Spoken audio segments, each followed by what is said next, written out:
بسم اللہ الرحمن الرحیم۔ مولا کائنات کا مکتوب معاویہ کے نام۔ دیکھ میری بیعت اسی قوم نے کی ہے جس نے ابو بکر، عمر اور عثمان کی بیعت کی تھی، اور اسی طرح کی ہے جس طرح ان کی بیعت کی تھی۔ نہ کسی حاضر کو نظر ثانی کا حق تھا، نہ کسی غائب کو رد کر دینے کا اختیار تھا۔ شورا کا اختیار بھی صرف مہاجرین اور انصار کو تھا، لہٰذا وہ کسی شخص پر اتفاق کر لیں اور اسے امام نامزد کر دیں تو گویا کہ اسی میں رضا الہی ہے، اور اگر کوئی شخص تنقید کر کے یا بدعت کی بنیاد پر اس عمر سے باہر نکل جائے تو لوگوں کا فرض ہے کہ اسے واپس لائیں، اور اگر انکار کر دے تو اس سے جنگ کریں کہ اس نے مومنین کے راستے سے ہٹ کر راہ نکالی ہے، اور اللہ بھی اسے ادھر ہی پھیر دے گا جدھر وہ پھر گیا ہے۔ معاویہ، میری جان کی قسم، اگر تو خواہشات کو چھوڑ کر عقل کی نگاہوں سے دیکھے گا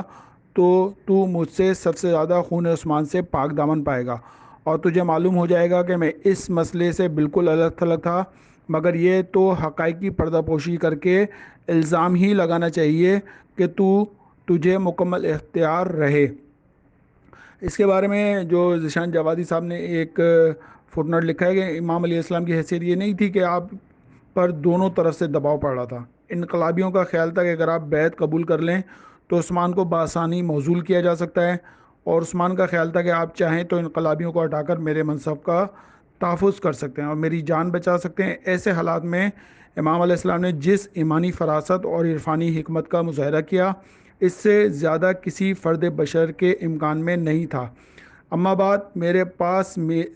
تیری بے جوڑ نصیحتوں کا مجموعہ اور تیرے خوبصورت سجایا بنایا ہوا خط وارد ہوا ہے جسے تیرے گمراہی کے قلم نے لکھا ہے اور اس پر تیری بے عقلی نے امضا کیا ہے۔ یہ ایک ایسے شخص کا خط ہے جس کے پاس نہ ہدایت دینے والی بصارت ہے اور نہ راستہ بتانے والی قیادت۔ اسے خواہشات نے پکارا تو اس نے لبیک کہہ دی، اور گمراہی نے کھینچا تو اس کے پیچھے چل پڑا، اور اس کے نتیجے میں اول فول بکنے لگا اور راستہ بھول کر گمراہ ہو گیا۔ دیکھ، یہ بیعت ایک مرتبہ ہوتی ہے جس کے بعد نہ کسی کو نظر ثانی کا حق ہوتا ہے، نہ دوبارہ اختیار کرنے کا۔ اس سے باہر نکل جانے والا اسلامی نظام پر معترض شمار کیا جاتا ہے، اور اس میں سوچ و بچار کرنے والا منافق کہا جاتا ہے۔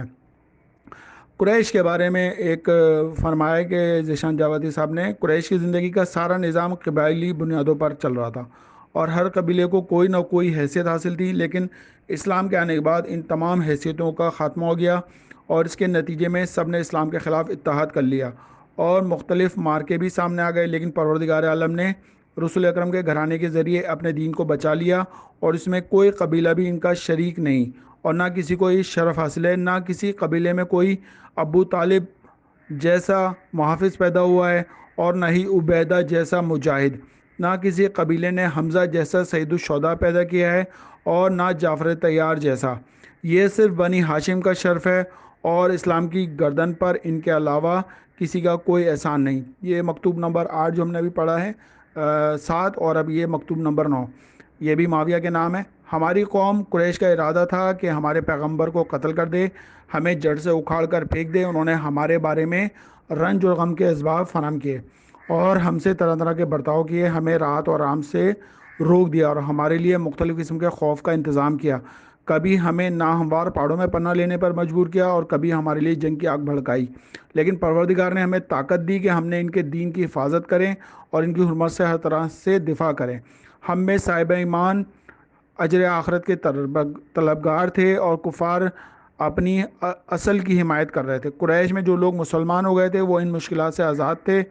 یا اس لیے کہ انہوں نے کوئی حفاظتی معاہدہ کر لیا تھا، یا ان کے پاس قبیلہ تھا جو ان کے سامنے کھڑا ہو جاتا تھا اور وہ قتل سے محفوظ رہتے تھے۔ اور رسول اکرم کا یہ عالم تھا کہ جب جنگ کے شعلے بھڑک اٹھتے تھے اور لوگ پیچھے ہٹنے لگتے تھے تو آپ اپنے اہل بیت کو آگے بڑھا دیتے تھے،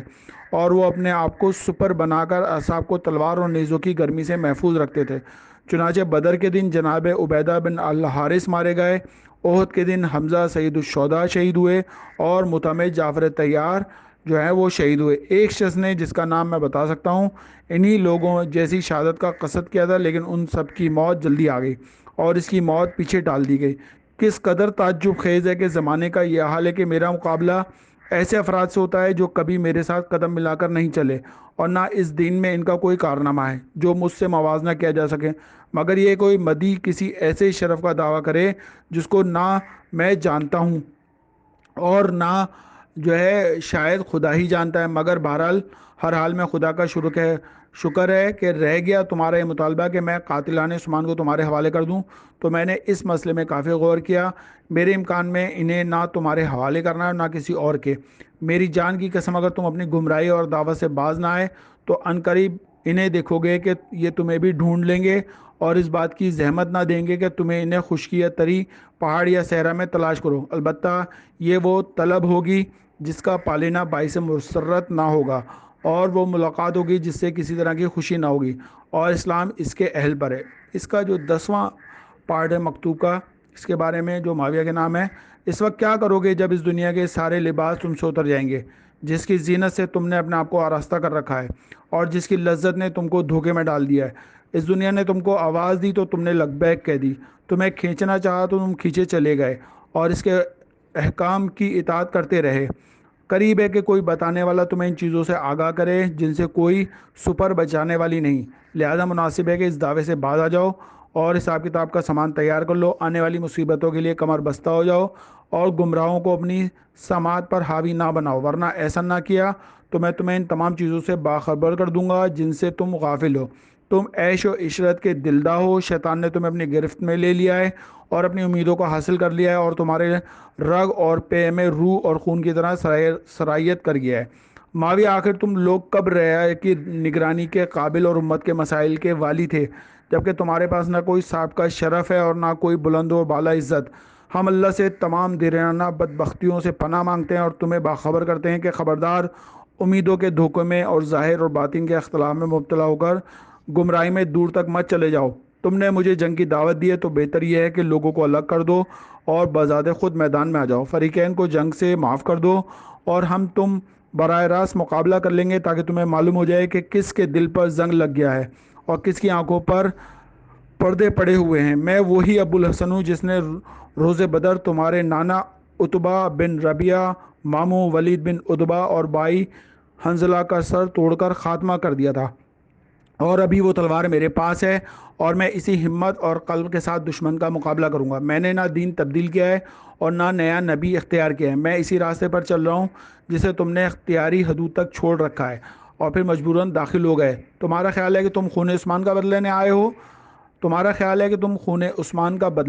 ہو؟ تو تمہیں تو معلوم ہے کہ اس خون کی جگہ کہاں ہے۔ اگر واقعی مطالبہ کرنا ہے تو وہیں جا کر کرو۔ مجھے تو یہ منظر نظر آ رہا ہے کہ جنگ تمہیں دانتوں سے کاٹ رہی ہے، اور تم اس طرح فریاد کر رہے ہو جس طرح اونٹ سامان کی گرانی سے بلبلانے لگتے ہیں، اور تمہاری جماعت مسلسل تلوار کی ضرب اور موت کی گرم بازاری اور کشتوں کے پشتے لگ جانے کی بنا پر مجھے کتاب خدا کی دعوت دے رہی ہے، جبکہ خود اس کتاب کی دیدہ اور دانستہ منکر ہے یا بیعت کرنے کے بعد بیت شکنی کرنے والی ہے۔ اللہم صلی علی محمد و آل محمد۔